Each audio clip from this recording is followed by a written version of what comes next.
everybody, my name's Ben, I work for the Game House, and today we're continuing our 2023 NBA Draft Profiles, looking at the Portland Trailblazers. So, the Trailblazers will have 3 picks, 323 in the first round, and then 43 in the second round. Got a little team needs section right here, maybe a second star for Damian Lillard, or maybe some overall direction for the future, if they want to get rid of Lillard. So I went ahead and looked at some projected targets. I started with pick number 3, Brandon Miller, the small forward out of Alabama. So again, they could trade Damian Lillard and sort of kickstart a true rebuild. They could trade this number 3 pick to get a star for Damian Lillard, but we're not looking at that. We're just going to look at the picks that they do have right now. So Brandon Miller is probably the pick here if he's not taking it number 2.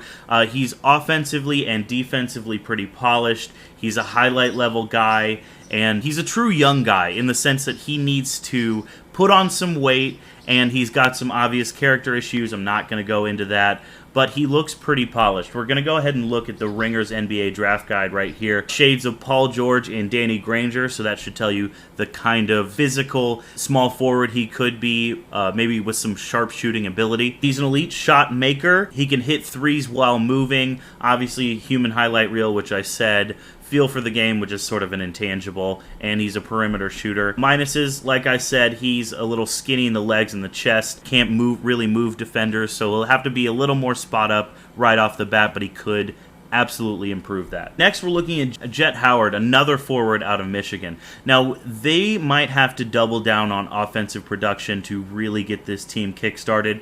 Obviously, Jett Howard is the son of Juwan Howard, one of the Fab Five Michigan guys, so he's been raised around basketball, raised around the NBA, so he's not going to be afraid of the stage. I think that might be actually pretty big.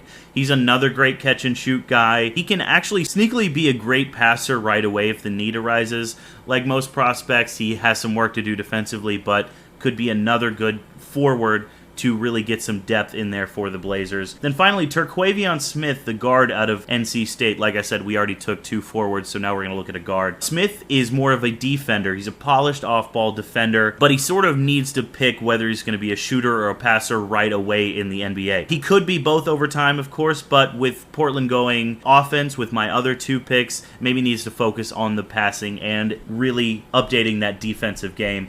We're going to look at NBA Draft Room's thoughts right here. Lanky, quick, and agile scoring guard, and he's moving up draft board, so will he be available where the Blazers are picking in the second round? I'm not sure. I'm just speculating here. A lot of shooting from mid-range, which is important. I think the Miami Heat and Jimmy Butler have sort of emphasized the need for mid-range games when people are just defending the rim and the three-point line, so I think that could be important. So yeah, that's just a quick Trailblazers draft profile. Let me know who you think they should take. Let me know why I'm wrong. I'd love to hear it down below in the comments, and thanks for watching. I appreciate it.